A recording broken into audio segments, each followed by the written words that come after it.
भागवत धर्म क्या है? भागवत धर्म की नींव 3 मूल बातों पर निर्भरशील है। विस्तार, रस, सेवा। विस्तार किसे कहेंगे? शब्द का अर्थ है मन को विस्तारित करना, अर्थात मन को बृहदामुखी करना। इसलिए अपने मन के भीतर, समाज में और चारों ओर जहाँ भी संकीर्णता, स्वार्थपरता तथा भेद बुद्धि है, उसके विरुद्ध अविराम संग्राम करते जाना होगा। जगत के प्रत्येक वस्तु को विष्णु का व्यापक विकास मानकर प्रेम करना होगा। वहीं पे रस, अपनी इच्छा को परम पुरुष की इच्छा से मिला देना ही रस तत्व है। की होबे इच्छा ते की होय, कृष्ण इच्छा बिना फल फले ना। तुमने इच्छा की किंतु वह कृष्ण इच्छा के अनुकूल नहीं हुई तो उससे कर्म में सफलता नहीं मिलेगी।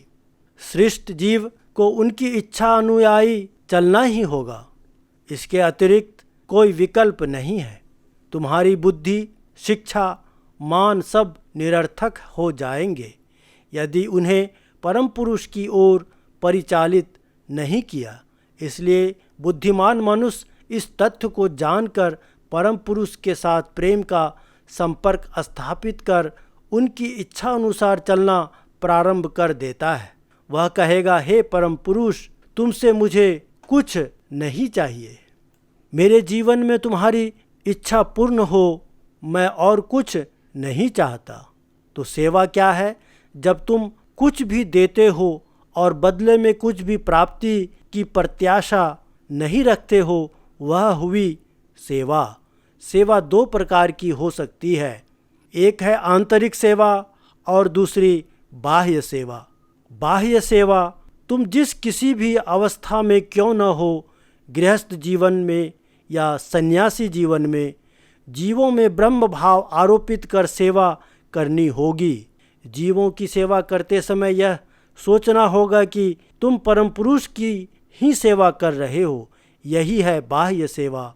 तो आंतरिक सेवा क्या है?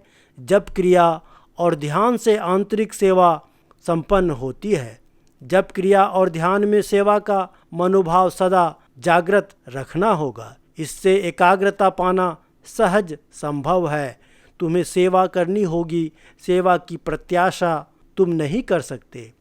इसलिए साधना में तुम्हें सोचना होगा कि तुम परम पुरुष की सेवा कर रहे हो। जप क्रिया के समय इस सेवा की भावना पूर्ण रूप से जग जाने से तुम सहज ही सब कुछ पा जाओगे। ऐसा होने से नाम मंत्र के द्वारा ही साधक मोक्ष पा सकता है। किंतु यदि सेवा की यह भावना नहीं है तो विशेष योगी भी साधना जगत में कुछ भी नहीं पाएंगे। उनकी साधना निरर्थक हो जाएगी। जब आंतरिक सेवा ठीक नहीं होती है तो बाह्य सेवा भी नहीं हो पाती। इसलिए साधना में सेवा की बात कही गई है। आत्मोक्षार्थम जगत हिताय च। व्यष्टिगत जीवन में मोक्ष भी मानवता की सेवा है। आत्मोक्षार्थम अर्थात आंतरिक सेवा अपूर्ण व्यष्टिगत जीवन को पूर्णत्व या अमृतत्व की ओर ले जाती है और जगत हिताय च बाह्य सेवा जगत को कल्याण के पथ पर ले जाती है। दोनों का ही प्रयोजन है। बाहरी सेवा से मन शुद्ध होता है तथा उसी शुद्ध मन से इष्ट की आंतरिक सेवा करनी होती है। इन दोनों प्रकार की सेवाएं करने का अधिकार सबको ही है। सुभाषित संग्रह पृष्ठ 135। श्री श्री आनंद मूर्ति जी। आप सबको अच्छा लगा है तो ज़रूर कमेंट करें, शेयर कीजिए अपने परिजनों को, दोस्तों को और लाइक कीजिए ताकि ज़्यादा से ज़्यादा लोगों तक पहुंचा सके।